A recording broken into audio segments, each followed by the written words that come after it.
Welcome back to Rhythm Section Life, Conversations with Masters.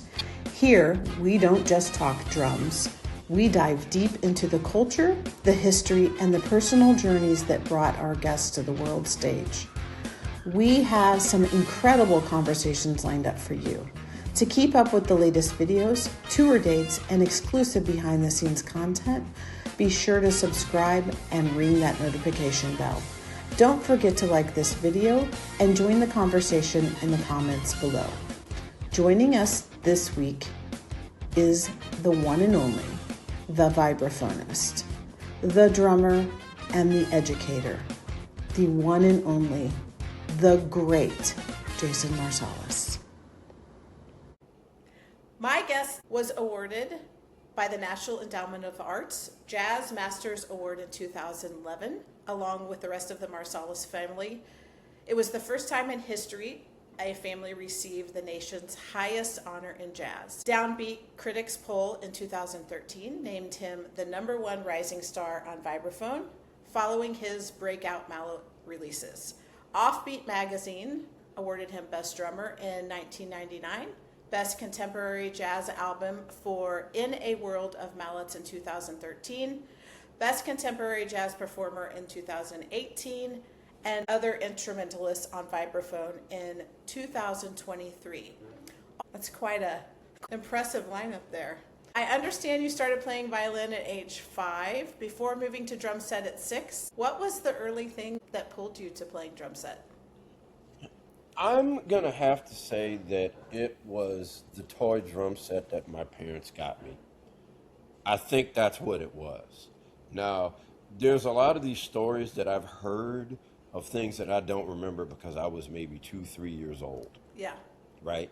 And once my mother told me, like, yeah, you were going to play music. That's what you were going to do. But, I don't know about the other ones only because, even though it's funny because on our family, on my mother's side, she had all these musicians that go way back in her family tree, like important people, like a great clarinetist named Alphonse Picot, who was important in New Orleans music, who was, I think, one of her, I forget exactly where in the lineage, but he is in there, and a bassist by the name of Wellman Burrow, who was in Duke Ellington's band for a minute.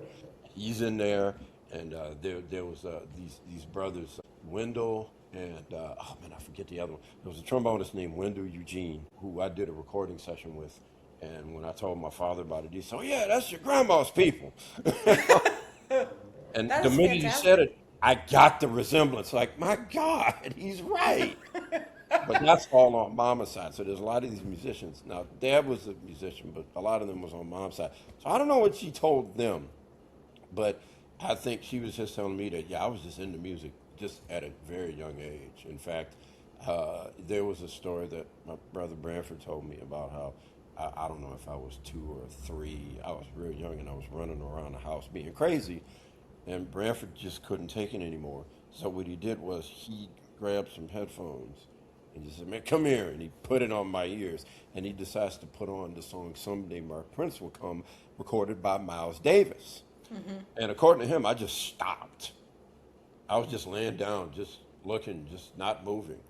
And then Dad walks in the room. "Man, what are you doing?" "What does it look like I'm doing?" All right, Dad just walked out, said nothing. But, like I've heard, a lot of stories about that, and when they got me the toy drum set. There's pictures of me at that toy drum set, actually.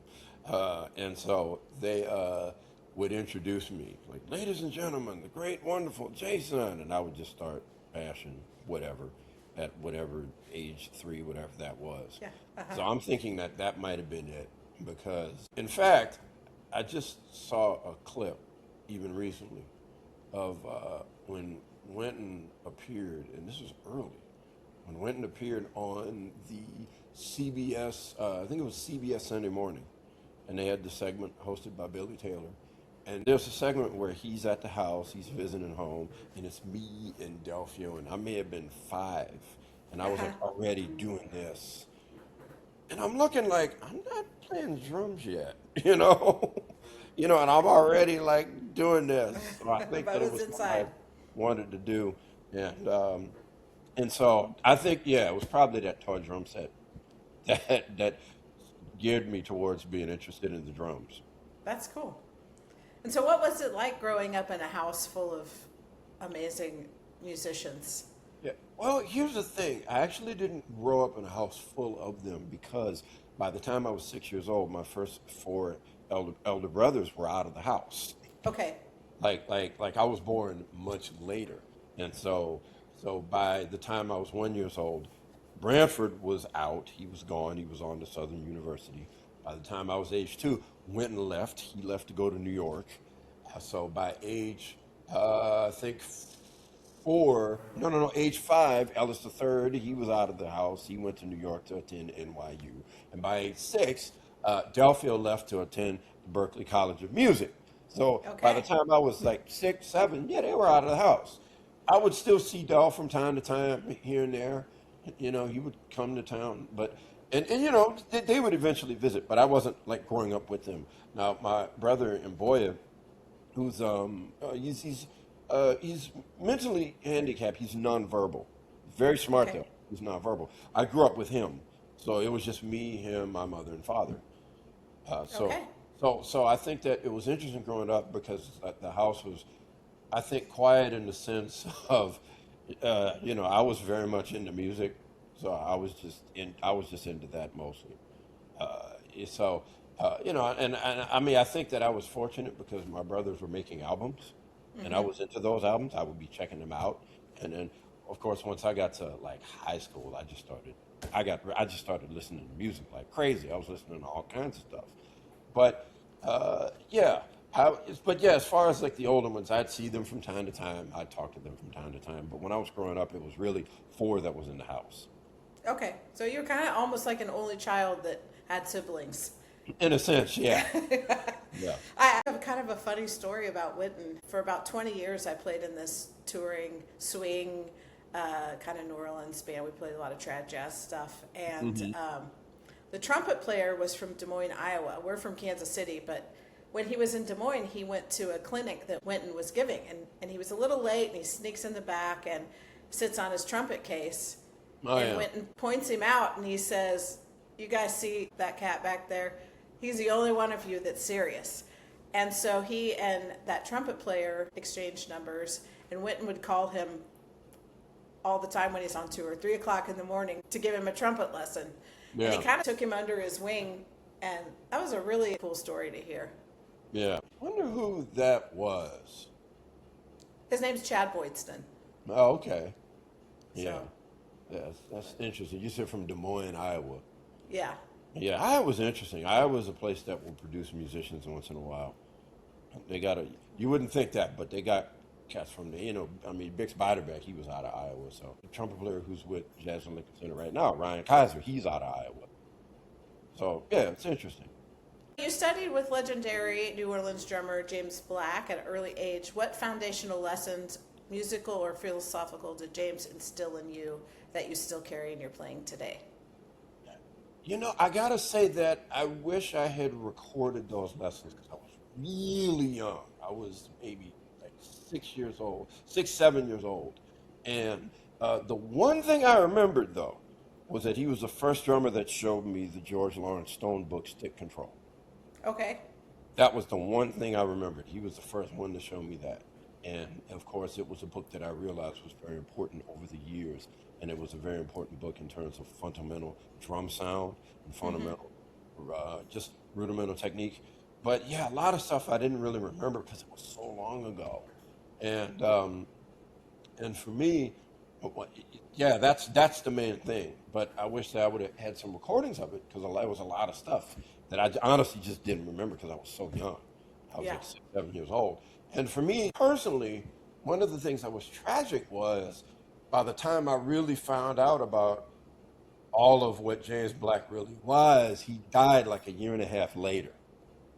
And what I'm talking about was when we were living in Richmond, Virginia, I was going through my father's albums and discovered a box set of recordings from AFO Records. And it was during this time, I can't remember if I was in Richmond or New Orleans, but I see this box set, and on the cover was a young picture of my father, which was very shocking.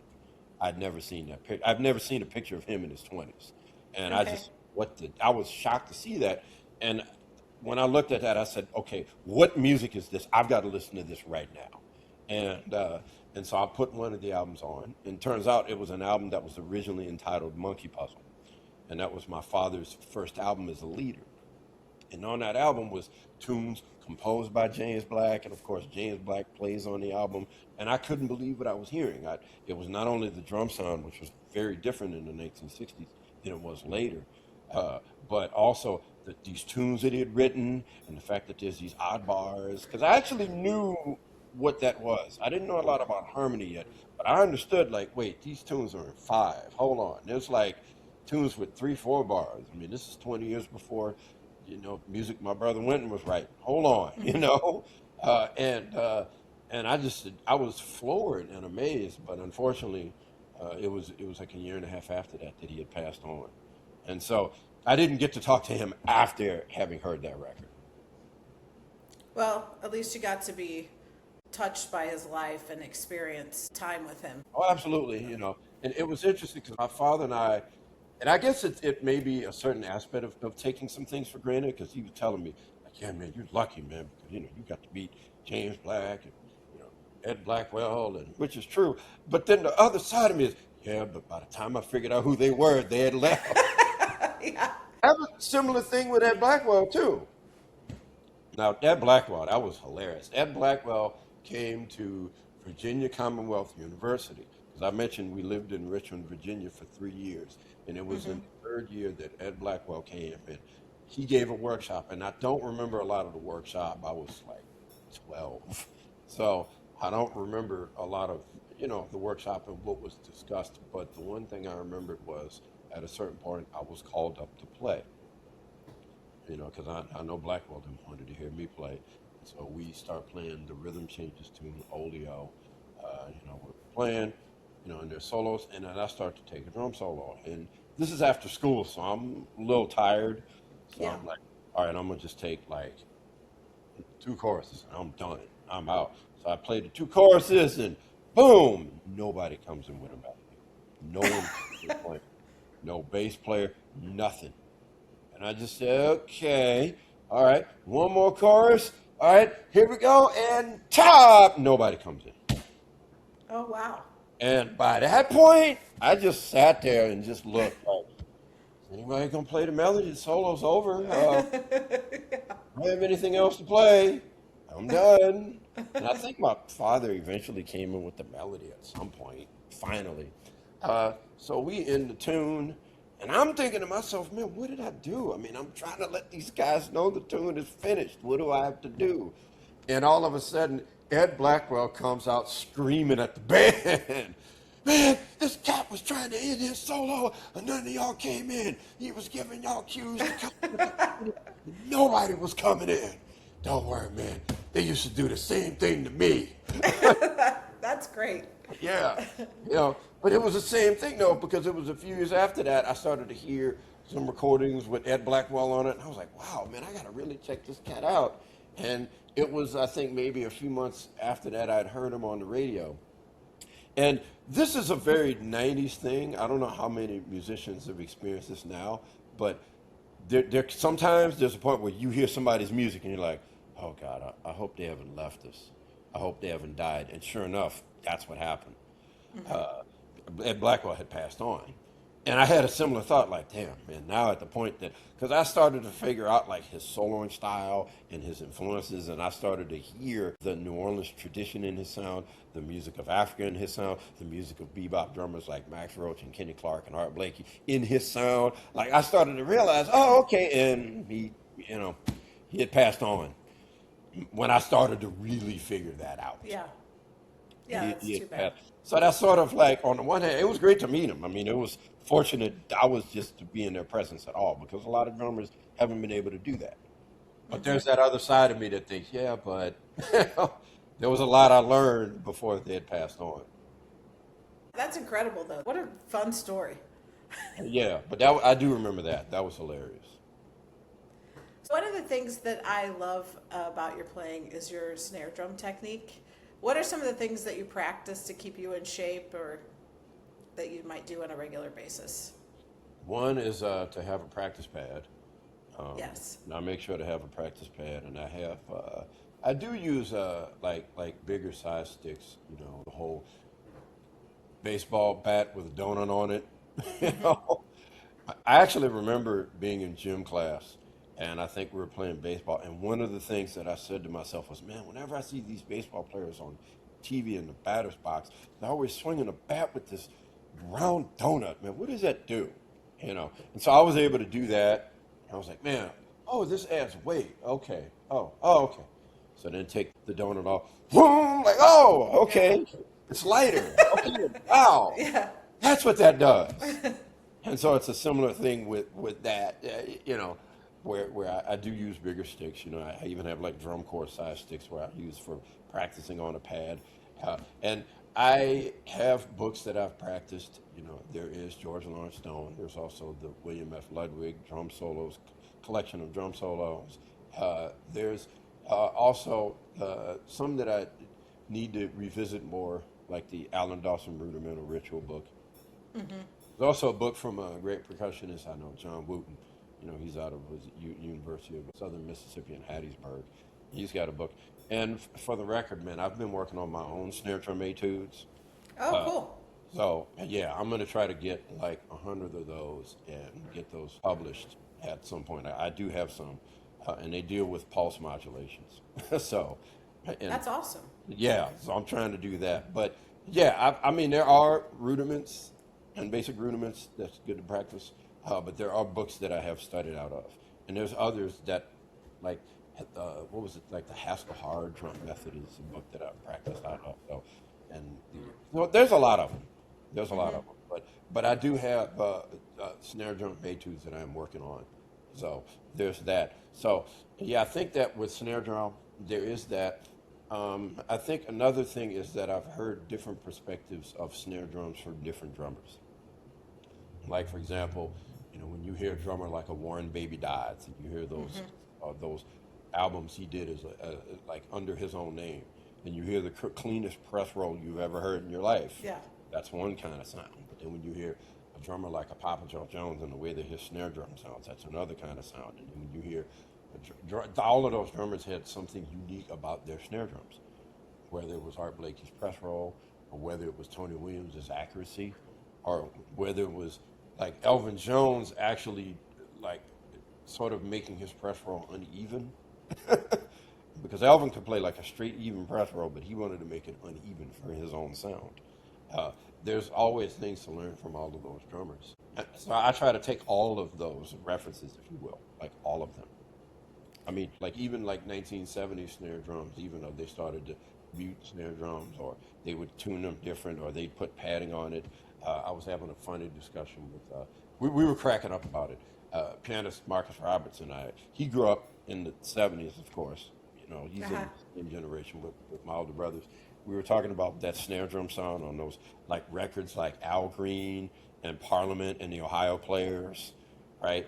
And so I told him, man, I accidentally figured out how that works. I happen to have sheets of paper on top of the snare drum. I don't know why. It's probably some music or something. And then I just hit the snare drum and it was pop. And I said, wait a minute, that's that sound. And I started to experiment with playing like those kind of with that. I was like, that's what it sounds like. And we were talking about it. Like, man, if you put some paper on the snare drum, it'll sound just like that. But that's a snare drum sound. So still, for me, I try to get all of those sounds and sort of combine it into the sound that I have.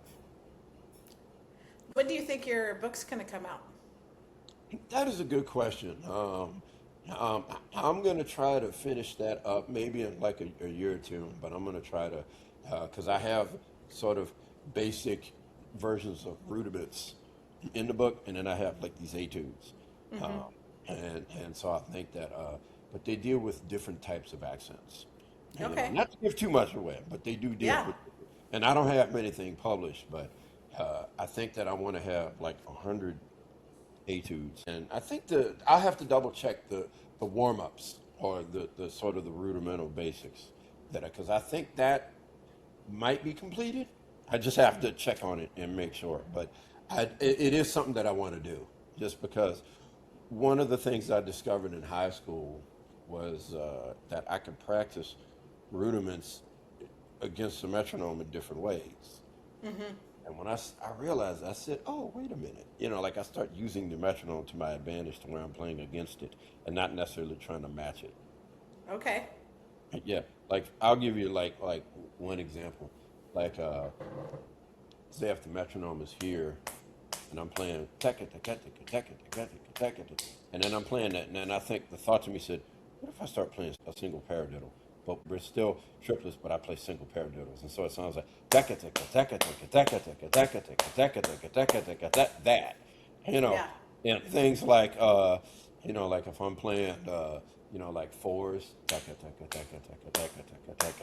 and then I said to myself, because at this time I was really into the music of Igor Stravinsky. Igor Stravinsky would have these fives, just five rhythms, like like in one beat. So I said, what if I play fives? And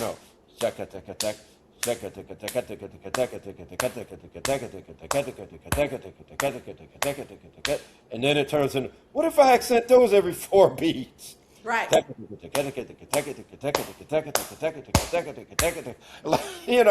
is how my brain starts working and just going this crazy with it. But trying to really play with that metronome and that I don't get off. Yeah. So yeah, I started to I guess you could say manipulate the metronome and doing other things with it and playing against it. So the snare drum etude book, it's going to deal with that. Okay. And That's those cool. concepts. And I have some of those written down, but I do want to write some other etudes and utilize some other rudiments in another way. So that yeah. But I'm thinking in I'd say maybe in a year. I've got to finish it up, but I think in a year and a half to 2, I should have something published and released. Yeah, it is a whole different brain experience when you're doing that. I've been working for a little while actually on a paradiddle exercise where it's 4 lines of a paradiddle, except the last line. So the first part of the line is 4, and then the second part is 5. So then it displaces the quarter note. But then you're still trying to play kick and hi-hat underneath. It's cross and all kinds of stuff that fries your brain a little bit, but it's fun. Yes. You play across the bar. Yeah. Playing across the bar, that's a very hard thing for most people to do, and most Right. musicians and music students. In fact, I always remember this one occurrence that I had with a music student. It was a young girl. She may have been, 15. She was playing alto saxophone. She was pretty good. And so they were playing something in 5/4, and she was locked into the what I'm going to call the nerd 5 clave, the 2 dotted quarter notes and the 2 quarter notes. Da da da da da da da ba da ba da da da ba da ba da da da. So I told the young girl, the student, I said, do me a favor. You know how you're playing dotted quarter notes followed by 2 quarter notes? Yes. Could you do me a favor? When you play dotted quarter notes, keep playing them, please. Okay. And then after the first measure, she was thrown off. Like somebody falling down the sound some stairs. And she just said, oh my God, I have so many questions. But they had never thought of just playing across the bar like that. Right. It's something you have to wrap your brain around for sure. I'll buy the book. I look forward to seeing it. Yeah. In the late 1990s and early 2000s, you made a shift towards playing and leading bands with vibraphone. What drew you to vibes, and how did your perspective as a drummer influence your melodic and harmonic approach to mallets? Yeah. Well, really, I didn't start doing gigs until the early 2000s. But I first got a set of vibes when I was in high school. Okay. Yeah, that's when I first got it. And I practiced them. I should have practiced them a lot more, honestly, but my practice was very off and on. I'd get a little more fluid, a little more, but it wasn't anything great. But it wasn't in the 2000s when I was fortunate to be able to get a gig every Monday at a place called the Funky Butt, which was on North Rampart. And, I was able to get a gig every Monday. And, there wasn't a lot of people there, thank God, because I couldn't really play. But I said to myself, I need a gig so I can do this and just deal with this and be terrible and to get better. And so Right. I would deal with fundamentals and practicing skills and then learning tunes. Uh, so, but what I did in the beginning was I was able to use my rhythmic strength to cover up the fact that I wasn't very fluid on the instrument, like playing short phrases. Yeah. So, so if I can't play, I'll just play pop,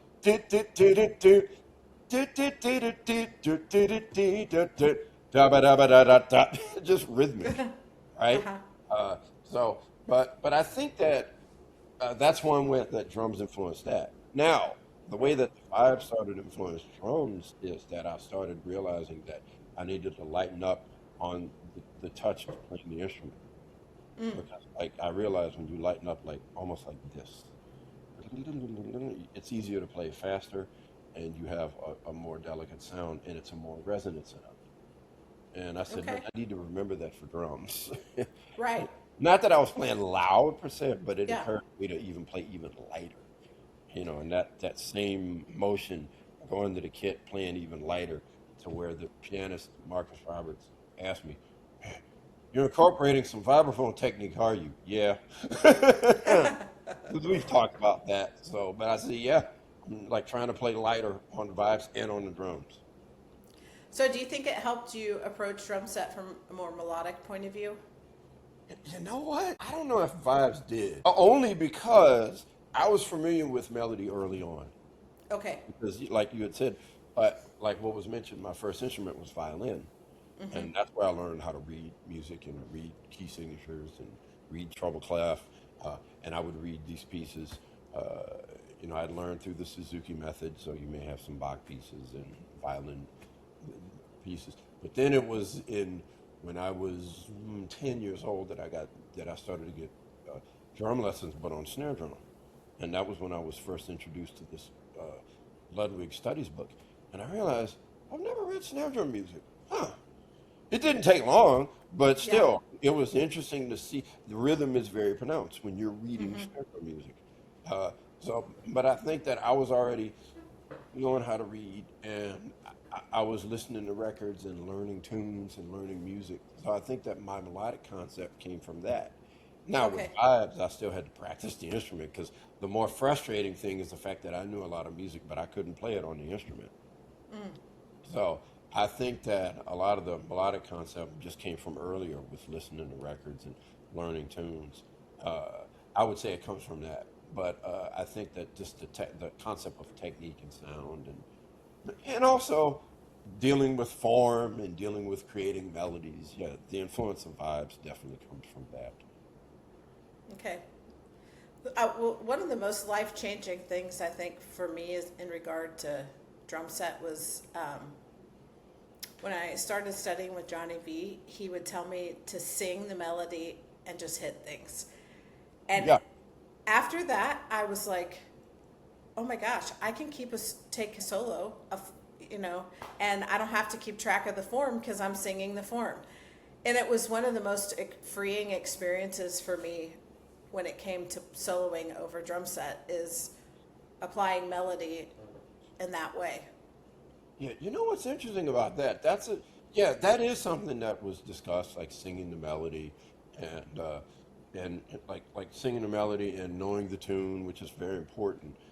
But at some point, like I'm trying to think of when this started, but I remember there came a point where uh, we would discuss the form. And I think this had to do with my brother Branford's music because he was really into saxophonist Ornette Coleman. And Ornette Coleman was actually dealing with hiding the form. Oh, Where they okay. would play these blues forms, but they would hide it. It wasn't very obvious of what they were doing. And one of the great stories that I heard from my father involving Ornette Coleman's music. One was that he was in Los Angeles and actually got to know Ornette Coleman before he went over to New York. And he mentioned some of the greatest music he had heard was when Ornette Coleman and Ed Blackwell would practice duo. And one thing he mentioned to me was that, what was it? They were playing a tune, and Ed Blackwell was a Max Roach drummer. And when it came to the top of the form, he would play a press roll, boom, and resolve on beat one. And Ornette stopped him and said, "Hey, man, who told you to end my phrase? So when I heard that, I said, "Oh, that's right." That was like the start of like playing across the bar, where one comes, but you don't really resolve it. Uh-huh. Uh, and so at some point, and I think it was with Branford's music, because he would have this tune that was a blues, but he would like hide. You couldn't really tell that it was a blues. It wasn't very obvious. It wasn't very. In fact, the tune was Broadway Fools, which actually is a joke on an Ornette Coleman tune called Broadway Blues. I think Delphio gave it that title, but it's a blues. But when he solos, you don't really hear 1 4 1 5. It's not obvious that that's happening because there was a concept of hidden form. So I would try to listen, like, man, where's the form? Oh, this is the top. Yeah, that's the top. So then Branford does it again on another record. He recorded a Sonny Rollins tune called Doxy. And on this one, he plays, they start the tune. And the first time I listened to it, I didn't know where anything was. Uh-huh. But I said to myself, I know he kept that form. So I'm going to count it again. So what I'm saying is I was getting into keeping track of form and counting form and listening. And all right, this is the top. Okay. Yeah, Jeff Tane Watts is lost. All right, here's the top again. All right. Here's the top. Oh, there's the melody. Yep. And so not long after, it was a few years after that album was out, not long after, I think I was talking to Delphio about that. It somehow comes up. And we were talking about Doxy, and he's like, yeah. And I told him, yeah, man, Branford kept the form. I was like, what? Are you serious? Yeah, I'm very serious. We can count it out right now.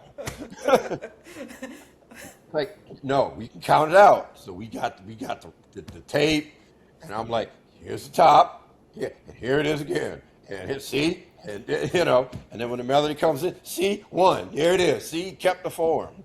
But saying all that to say that I started to really listen to form and what was it and what's going on. And the melody is important, but then after a while, for me, it wasn't even about the melody. It was more like the form and then the motion of the form. But a lot of it, though, I think if you hear music like that, you get more comfortable with that. Because, I mean, I even think of the recording, there's a tune Branford wrote called No Backstage Pass, where you can tell it's a blues, but he's not playing 2-5-1. You can tell, and then after a while, there's even a later version that was live that hadn't been released, but should. But anyway, where after a while, I said to myself, man, this blues form is just emotion. Like, Yeah. here's the 1 chord, here's the 4 chord, what is it? I don't know. And we're back to 2-5-1, and like, it becomes like they're not playing E flat 7. Yeah, they're just hearing a chord right now. But you could feel, oh yeah, that's where the 4 chord is. So after a while, I start to hear form like that, to where the melody is important, but after a while, I started to not need the melody, and then I could hear the form. And so then I would start to think of my own drum solos in that way. I wonder if there's a way I can hide the form, but still keep track of it. That's really interesting and kind of mind-boggling. Yeah. Yeah. There was a lot to their music that goes on. One of my favorite videos, and I think I probably watched this 100 times over, is of you on drum set, Shannon, Powell, and Herlin Riley on Mardi Gras Tambourine, and you're playing Little Liza Jane. And then I think there's some other songs on there too, but can you talk about the dynamic of 3 of the greatest drummers being together and playing on stage like that? I'm sure there's other occurrences of it, but... Oh, yeah. Well, there's a history with the 3 of us. There's a long history with the 3 of us. And so it's one of those things where, when you have that, there's a strong chemistry, especially when you have different perspectives. Are you talking about, I think, the performance from the Marciac Jazz Festival? I believe that's what it is. Yeah. It's on this big, huge stage. Yep, And, that's it. That was at the Marciac Jazz Festival. And I honestly took for granted as to how well that show went. To be honest. It's beautiful. I kind of took it for granted, because it was just like, yep, we're representing the music. And I take for granted, there's people that don't get to hear this very often. But the thing is that you have these different perspectives of New Orleans. You have Herlin and Shannon's a little more old school than what mine's is. But you have Herlin, who did play trumpet, for a little bit, but he had learned drums informally. And Shannon had really learned informally. My education was actually both formal and informal simultaneously. Because like I did learn formally and I did have formal lessons, but then sometimes I would listen to music like without any music and like, okay, what's going on? Like I didn't like there were even times where I would listen to classical music, but I didn't have sheet music. I would just listen to it and, oh yeah, this is what they're doing, and this is the chord, and this is the melody here, and this is. But I didn't have a score, so that's like an informal approach to formal music. So but at the same time, I did learn. But what I'm saying is that there's a great balance that happens there. Like there's times where they'll be killing on a groove, and I'll say, well, man, I'm gonna just play this one thing because they got it. I'm good. I'm gonna just play on a hi hat only. Yeah. They're killing. I'm gonna just let them have it, right? Because there's such a strong thing, and there's such strong knowledge of the history of the music and the roots of the music that I've learned from them in different ways. I mean, I remember once Shannon, Powell, and I got together, and we were talking about the traditional brass bands. Yeah, man, if you check out brass bands like the Eureka Brass Band, Eureka Brass Band, yeah, and this, okay, and then I'm at Tower Records, a month later, oh, the Eureka Brass Band, yeah, man, I gotta get this, and it was my exposure to the traditional style. Not as many people know the traditional style. They know, in fact, I just had this conversation with saxophonist Victor Goins because we're now teaching at the New Orleans Center for Creative Arts. We just started this year, so which has been great. And we were talking about that, and I said for a lot of people, New Orleans references are either Meters Hey Pockway or Rebirth Brass Bands, Do What You Wanna, or maybe, and this is a big maybe, Herlin Riley on But on the Third Day, the Happy Feet Blues from Winton's album Majesty of the Blues. That's a maybe though. I don't think that's a lot of people. I think it's some. But on that record, Herlin Riley plays those shimmy rolls, which he's just great at. Which I mean the shimmy beat goes back to Baby Dodds, But I'm saying that to say that I'd learned a lot of that from them in different ways. And so, I think I'd first seen Herlin and Shannon, I was a kid then. I do remember when I think my father had used Herlin Riley on a gig ages ago, like in the mid-'80s, like 86 or 87 or something.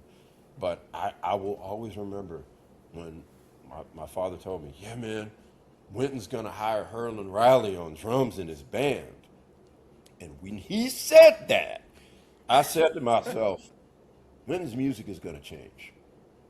And that was it. I didn't know what it was going to be, but I knew that when you go from a drummer like Jeff Tain Watts to a drummer like a Herlin Riley, the music is going to be different. And at the time, I remember that. I said, yeah, it's going to change. I didn't know what it was going to be. It was funny because when I first heard it, I didn't get it at all. It was like, what are you doing? Like, like, what is this? It took me a minute to get what was happening with it. But nonetheless, but that's, the history I have with Herlin, hearing him with Winton's band. I eventually realized that they were not only exploring New Orleans music, but they were exploring blueses with grooves in a very different way. Sort of like grooves rooted in like funk music and Motown music, but they reorchestrated it in a way where you didn't recognize it as such. Oh, But yeah. that's what they were doing. That's beautiful. And so anyway, I know it was a very long answer, but I'm just saying No, that's the it's history good. with those guys. And so when we get together, that history is there, and there's all this knowledge in music. And so it is a beautiful thing indeed when we get together. Well, and I think essentially what you're describing is kind of like the passing of the torch, which is what I think about when I think about the history of New Orleans music. It's all these great drummers passing the torch to others, and it's a cultural thing, And the rest, it seems like in the rest of the parts of the United States, we're learning, but New Orleans really has a totally different vibe with that passing of the torch and it being ingrained. And you mentioned earlier people doing things and they don't really know why they're doing it, but it's because they've grown up hearing it and it's ingrained in their being. Oh yeah, yeah. Well, the thing is that New Orleans is a place that like passes on that history, Yes. like a lot of other places. In fact, when you had mentioned Herlin and Shannon, another thing that I forgot to mention was, I started playing vibes with Shannon Powell. And Okay. yeah, and I learned a lot there. Like, uh, in fact, I have this interesting story. This is going to take a bit of a journey, but Okay. it involves the great vibraphonist Lionel Hampton. Okay. I'd love Lionel to hear Hampton it. had a lot of New Orleans connections, a lot, to the point that I keep finding them out. Like, I was on a session with the great New Orleans pianist DeVell Crawford, and I think I had a set of vibes, and DeVell's playing on the vibes, and he says, "Yes, I had this set, man, that was given to me to my godfather Lionel Hampton." I'm sorry, what? I ain't never heard that. That's the first time I ever heard. And then another time, I'm on a gig with the Jazz and Lincoln Center Orchestra with Winton, actually, because I did play with them for a bit. Uh, and then Winton's telling these stories and said, "Yeah, man, on the night of my senior prom, I was a sub for the Lionel Hampton Orchestra." Like, what? I didn't know that. I'm just finding this out. Like, really? But now the funny thing is that I actually did get a chance to play with Lionel Hampton twice. I played with him twice on drums, and there was one gig in New Orleans for the New Orleans Jazz and Heritage Festival, and I was in my early 20s, and at first I got a phone call to play with him, and I said, "That's great." And then I got a second phone call where they told me, "Okay, well, what's going to happen? You're going to share the stage with Shannon Powell." And that's great. But it wasn't until I got to rehearsal that I realized what was going on. Uh-huh. See, you had a lot of cats that wasn't sure if I was really going to work. Oh, So they got Shannon in because they're not wrong. But they got Shannon in, and I started to sense that. Now, at the same time, uh, I think Lionel Hampton, see, I played with Lionel Hampton once before, and it was during a rehearsal when Lionel Hampton said, "You sure have improved since the last time." And my first thought was, "Well, thank you." The second thought, wait, you remember that? I mean, he remembered the gig when I was 16 or whatever it yeah. was. Uh, Now, I will say this though. There came a point where we were playing. I think it was. I think it was the tune. I want to say it was "Flying Home," and I didn't really like what I was playing. Like I knew that something was missing, but I didn't know what. But I knew I'm like, yeah, something's not right. I don't really like what I'm doing. So, like years later, it may have been, I don't know, 8, 9 years later, Shannon Powell does an interview for Offbeat magazine. We had been doing these gigs, we had been playing together, uh, and the writer Geraldine Wyckoff, who's a great writer that we've known for years, asked Shannon, "What is it like playing with Jason Marsalis and the fact that you guys are two drummers? And have you done anything before?" And then Shannon Powell says, "Yes, we did a gig with Lionel Hampton, and at first they called Hamp, but Hamp was begging for me because Jason's thing is more modern, but my thing is more old school." And when I read it, I said, "That's it. That's what was wrong. That's what was missing." And that's why they were right to call him. I was honored to Yeah. be there. But the thing is that Shannon had more of those older references. Like when you know music from the 50s, and you know what those grooves are, and you know what those grooves are from the 30s and the 40s. I didn't really know what those grooves were. Not really. My references were more from the 50s on, not the 30s and 40s. 30s and 40s is a little different. Like I knew what those, I mean, I knew like rookie versions of them, but I didn't really absorb that music.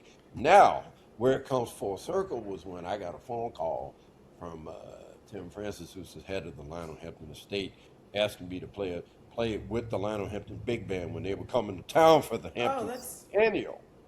good for you. That's beautiful. And I was freaked out when he asked me. I mean, I was calling him on the phone. "Yeah, I'm available. Yeah, I'll put the date down." But I was freaked out. Like, man, I got to fill the shoes for him now. But it was at the right time because I really had studied Hamp's music and absorbed Hamp's music. And I understood that his style was during the time where musicians were playing for dances. That's a different element. Like when you're playing for Yes. dances, it's about how do they swing that ride pattern, how do they hit that snare drum, how do they swing that music. It's a very specific swing. Like it's like listening to the Clifford Brown Maxwell's quintet is not going to help you with that. As great as Right. that is, this is very specific. And so when the band comes to town, and I met the guys, and when we did the first run through, which the first tune we played was Midnight Sun, which I said, thank God, I actually played Midnight Sun, so we're good, right? I had an arrangement of Midnight Sun for my own gig, so I'm like good. So I made sure to represent Hamp's rhythm and some of his ideas, but some of my own ideas. I would play that rhythm in my own way. And I didn't see it, but the drummer told me the guys in the band were stunned. They were like, wow, you hear that? Wow. And after the first rehearsal, the drummer at the time, Wally Gator Watson, who sadly has passed on, Wally Gator Watson told me, man, you're the guy for the band, man. You're it, man. You're really representing it, man. And I was like, oh, thank you. I tried, man. I really tried. But what I realized was I had those references that was missing from the time that I played with Hamp. When I played with Hamp, I didn't really get that. But by that point, I understood, like when you have to play it for a swing band or playing swing music and how that music is supposed to sound and how it's supposed to feel, I understood that. That's why it works. You know, it's right on. People forget that that music is for the dancers. It's a social event, you know, and Yes. people come to dance, and so you really need that backbeat in there, a solid Yes. 2 and 4, so that the dancers can do their thing. Absolutely. So that was, and interestingly enough, it's interesting how all those things came into play. Yeah. Playing with Shannon Powell at a point that I was getting into Hamp, and you know those things started to really come together. The grooves he's playing, and after a while, the drummer in me is like, wait, let me listen to what Shannon's playing. This is killing me. Yeah, I'm gonna share that when I get to the house. Yeah, I'm gonna work on that. So you got that going on. You got that happening. So, but yeah, that's why. So I'm just saying, when you get me and Shannon Powell and Herlin Riley, and you get all that history together, yeah, you can forget it. Yeah. Oh, that's what I think. It's the most beautiful thing in the world. So, yeah. So, who are some of your drum heroes? Man, People that have inspired you. all the ones that can play.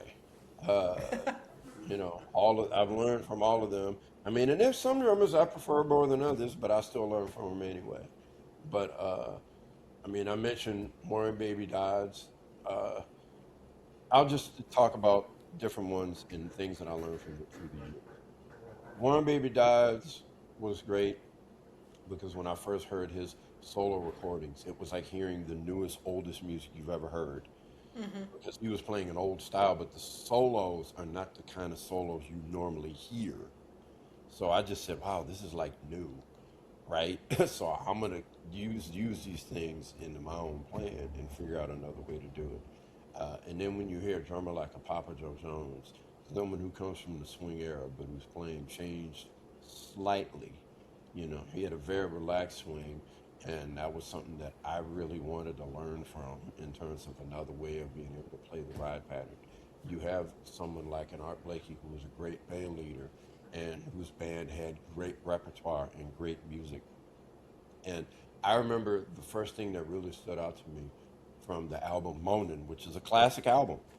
I mean, that's up there with Kinda Blue and Giant Steps, with like great late 1950s albums. Yeah, Moanin' is up there. It's Yeah. definitely in the top 10, no doubt about it. But I remember I was listening to a cassette of that album, and I remember when the Drum Thunder Suite starts, and I said, what on earth is this? Because it's such a different piece, and there's these different movements, and Blake is playing on mallets, and it's so different from the rest of the album. I just said, my God, this is unbelievable. Man, I just loved it, right? And so, you know, Blakey, I think, influenced me as not only the band leader, as the drummer, but the musicians he hired through the years, and the tunes they played, and the music they did, and learning that not only Blakey shuffling his press roll, That was great also. And then you had Max Roach, who really taught me about the art of playing a solo on drums. Like Max Roach was really the first drummer that approached the drum solo like an art form, where, well, bass player plays behind horn players, you ought to play behind me. So that started. And then Max would have these rhythms that he would play where he would develop themes. And one of the first solos that really knocked me out, outside of the solos on the Clifford Brown albums, was an album called Percussion Bittersweet. And the first tune, he had Abby Lincoln singing vocalies along with the horn players. I think it was Booker Little and Eric Dolphy and I think Jude Priester. But anyway, there's these percussionists. They're playing 6/8, ting ting ting ting ting ting ting ting, doom, doom, doom, and he plays a drum solo on that, and he's leaving like all this space, Oh, that's cool. and he'll play bang, da da da ba boom, which foreshadows drum also waltzes. But he'll play something like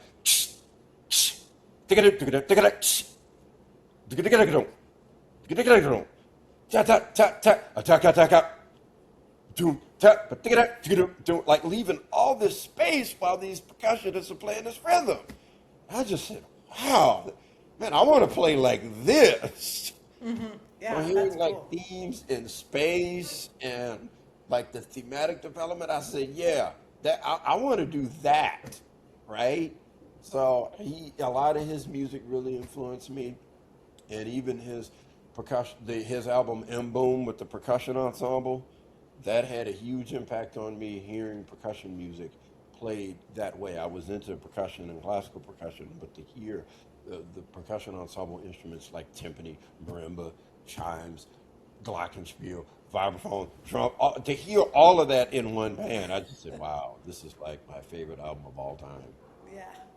So you have an album, a Desert Island Disc album? Yeah, that's it.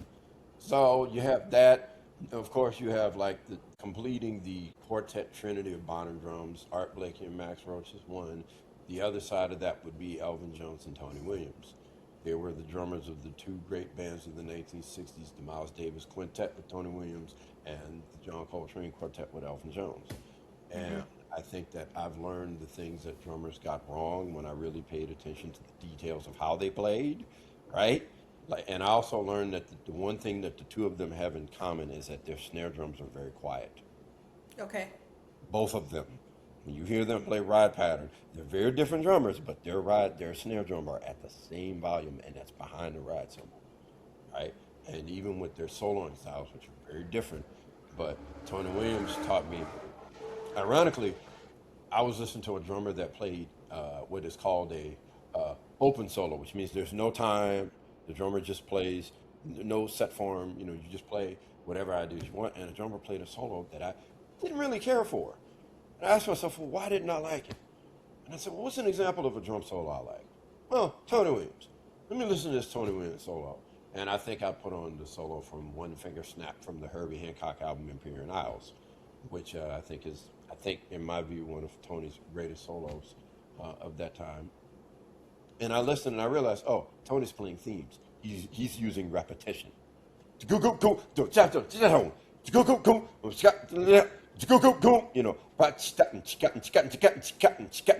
That's repetition. And I said, oh, I need to do more of that. Yeah, using repetition. And there's him. And then there was the time I was in high school that I discovered the 1970s fusion music when I walked into a record store and I saw an album called Romantic Warrior by a band named Return Forever. I'd never seen this album. And I noticed it was on Columbia Records. I didn't know what it was, but the store that I was at was a BB's Compact Disc in Greensboro, North Carolina. I was a student at Eastern Music Festival, summer camp for classical music. And I go to the listening station and I open up the booklet and realize, oh, I know these guys. Yeah, this has Chick Corea and Stanley Clarke and Lenny White. I didn't know a lot about Al Di Meola at the time, but that music started with the Medieval Overture, and I didn't understand what anybody was playing. I knew that Lenny White was playing his ass off, but I didn't understand what I'm like, yeah, I'm going to have to figure out what this music is because I don't know. And then I started to get into Chick Corea, actually. Even like 1960s Chick Corea. Like, albums like Now He Sings, Now He Sobs. And then you're like, oh, Roy Haynes is on this, of course. And that's another one, music work he's done with Thelonious Monk and work he's done even later on. I mean, he was amazing till the end. So, but, I was able to get like other records. And I started to get into Chick Corea's music. And that's when you learn about the album Light as a Feather that has the original version of the song Spain. And I learned about the drumming of Airto, Moriera, and the music and how they played it. And then I would get into Hymn of the Seventh Galaxy and Wherever I Know You Before with Lenny White on it. And I decided to wait to go back to Romantic Warrior. And I did. I listened to all these other albums. Then when I went back to Romantic Warrior, I understood it. Yeah, that's I'm like, important. now I understand this record. But Lenny White was another one, and it was not long after that I remember I had just graduated high school, and I was doing a recording session with pianist Marcus Roberts in New York. It was a crazy week because I was doing this album called Portraits in Blue, where we were doing his arrangement of Gershwin's Rhapsody in Blue, where we were actually swinging out doing the music, which hadn't been done before. And he got a lot of heat for that at the time. But anyway, I'm doing that, and at the same time, I'm doing some dates with my father at the Iridium in New York. And I've just graduated high school, and all of this is going on. So I happened to be at a hotel I was staying at was not far from a record store, a CD store. And so I see this CD, Billy Cobham's Spectrum. And I said, this looks important. I'm going to buy it. Yeah. And I went, buy it, put it on, and Billy Cobham was playing this double bass drum shuffle. I said, okay, we're in for a wild ride. So I'm listening to the record and the first tune, which was this crazy shuffle blues up tempo. And the next thing after that was a little solo interlude that he plays. And I said, this is what influenced one of my first influences, Jeff Tain Watts. Because, Jeff Tain Watts worked with my brother Winton and then my brother Branford. So he was like the first drummer that I really studied in detail. Not necessarily the first one that I heard, but the first one where I decided, man, I really want to know what Tain's playing. I'm going to really study and figure this out. So when I heard that solo, I said, this is what influenced Jeff Tain Watts. I remember my father telling me that years ago, but when he said, oh yeah, man, Tain gets all this stuff, man, from fusion. But here's the thing, at the time, I thought fusion was smooth jazz music. So I thought my father was crazy. I'm like, what the hell is Dad talking about? But when I heard this, I said, oh, yeah, this influenced Jeff Tain Watts. And not long after that, I started to get into the Mahavishnu Orchestra and started to understand more of Billy Cobham's drumming, and Billy Cobham, George Duke Band. And, then you get into other drummers of that era, like Steve Gadd, like Narada Michael Walden. And you learn things about these guys and things they've played and et cetera, et cetera, et cetera. So, and there's people I've left out, and I know that was a very long explanation. Yeah, I appreciate but it. I think that was the best way to do it. There's different things I've heard through the years of different people. So those are the drum heroes that I've had, and there's many others. That's great. Beyond trad jazz, you've engaged in many diverse projects, from Brazilian music with Casa Samba to Latin jazz with Los Hombres Calientes, jazz fusion with Snarky Puppy, and playing with Marcus Roberts. How have these varied genres expanded your rhythmic vocabulary? Oh, it expanded it by a lot. Yeah.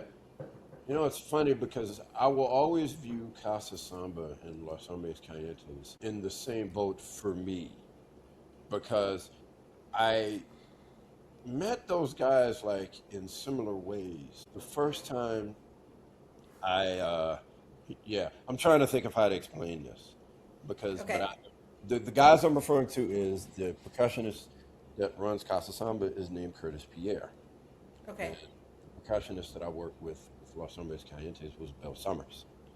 And of course, by this point, I had already heard Herbie Hancock's Headhunters album and that period of Herbie, so I knew who Bill Summers was. But I remember, as for Curtis Pierre, I remember in high school, I was watching this cable access show that was on in New Orleans. And I forget the original name of it. It became Louisiana Jukebox, but it was called something else before then. And I see these percussionists playing this music, and it was Casa Samba. And I'm sitting there watching that, and I just said to myself, at some point, I'm going to play with them. I don't know how, I don't know when, but at some point, I'll do that because I need to learn what that is. So about a couple of years later, I'm a student at Loyola University, and I find out that there's a performance at the Dana Center, well, I don't know, 1:30, 2 o'clock with Casa Samba. Oh, those are people I saw on TV. So I went, checked it out, and it was great. And afterwards, Curtis Pierre and Jason Marsalis, I need to learn from you guys. What's your number? Got his number. At the same time, around that time, I think there was an Essence Fest performance. I was performing Essence, which at the time was called the Essence Jazz Festival. It is not what it is today. It was very different. And I went to see a performance from a saxophonist by the name of George Howard. And so my father and there got there early. And the next thing you know, we're like hanging out with the rhythm section. Because like the drummer was Lil John Roberts, who's a great drummer. And he's a cat that we had met years ago. So he's there. Bassist Taurus Mateen, we had known him from years. I forget who the piano player was. I didn't know him that well, but my father's talking to him. And Bill Summers was on that particular show. Mm-hmm. And, you know, I spoke to him for like a little bit. And then I saw him again, I think, at Snug Harbor. And he had a show, and I was like, yeah, man, let me get your number. We really should get together. And, you know, which I did. And then it was in January of 98, around that time, that Irvin Mayfield gave me a call and said, hey, man, I want to put this band together with me and you and Bill Summers. Sounds great. You got to go to Bill Summers' house this Saturday. He does this bata practice. You should go and check it out. Because I've already been. And so we did, and then that's when things started to formulate for that band. At the same time, I started to go over to Casa Samba and make practices. And, you know, so then I think they had marched in the Endymion Parade, which I marched with them. So a lot of this was going on. So anyway, I'm saying that to say that's how I met them. Now, it expanded my rhythmic vocabulary in terms of, one, you're learning rhythms that you're not familiar with. I was learning the details of Afro-Cuban music and how those rhythms are actually played, right? There's that. Then you learn how the rhythms are accented. There's that. And it took me a while to grow into that with Afro-Cuban music, and the same goes for Brazilian music with samba. How is that music being accented? What is, how is it, you know, how are they playing this on the snare drum, or the caixa, as they call it in that music? So it was during that time that I started to really learn more about how that music is structured, how it's played, what is it that has to be played on each of the instruments, and the same goes for Afro-Cuban music. Then I started to get into the music part of that, and then it starts to influence the music that I'm composing and that I'm writing. So yeah, it expands what's rhythmically possible. It expands your understanding of flexible rhythm, and then you can bring that into any music you want. You know, it made my swing even stronger. My swing got really stronger playing that music. That's really cool. So you taught at NOCCA and conducted workshops worldwide.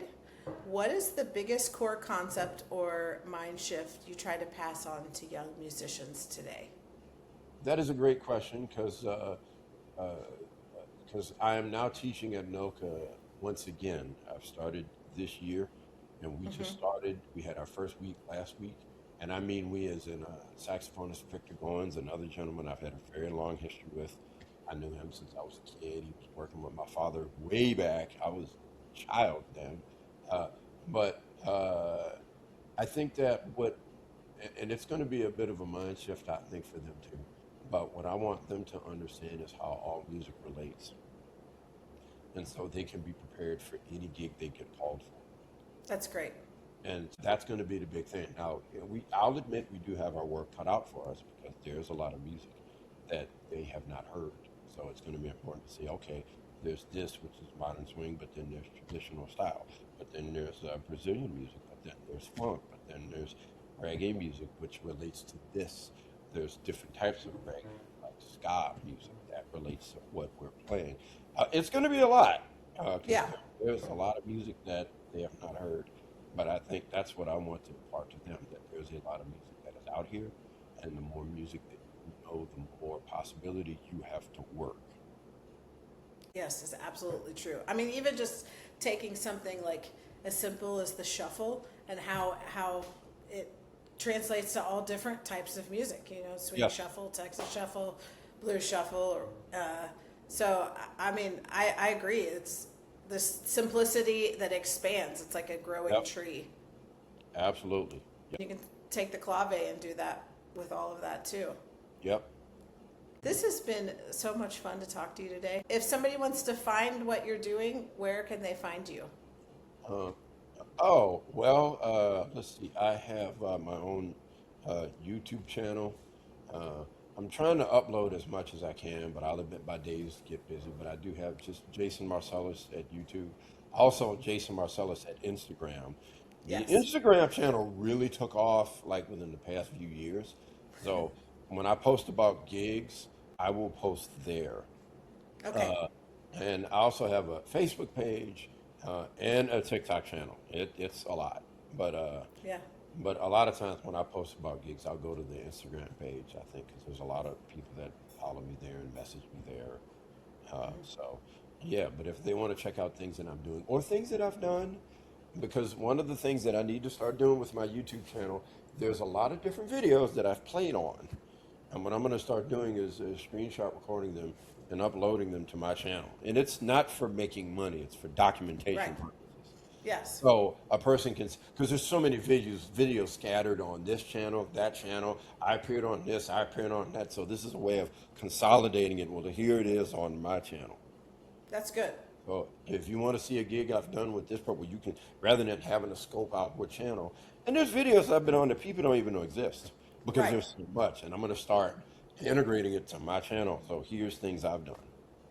And then when your book comes out, where will people be able to find that? Yeah, that's a good question. I think by then, my website should be a lot more consolidated. I do have a website, jasonmarsalis.com, but it should be a lot more consolidated, and I'll have it available there, and I'll sell it online, through various distributors, and like I'll try to make sure that like a company like Steve Weiss has it, but Yeah. nonetheless, yeah, I'll make sure that it's available in different ways, either through me having a way that you can download it off of my website, or through different distributors, if that makes sense.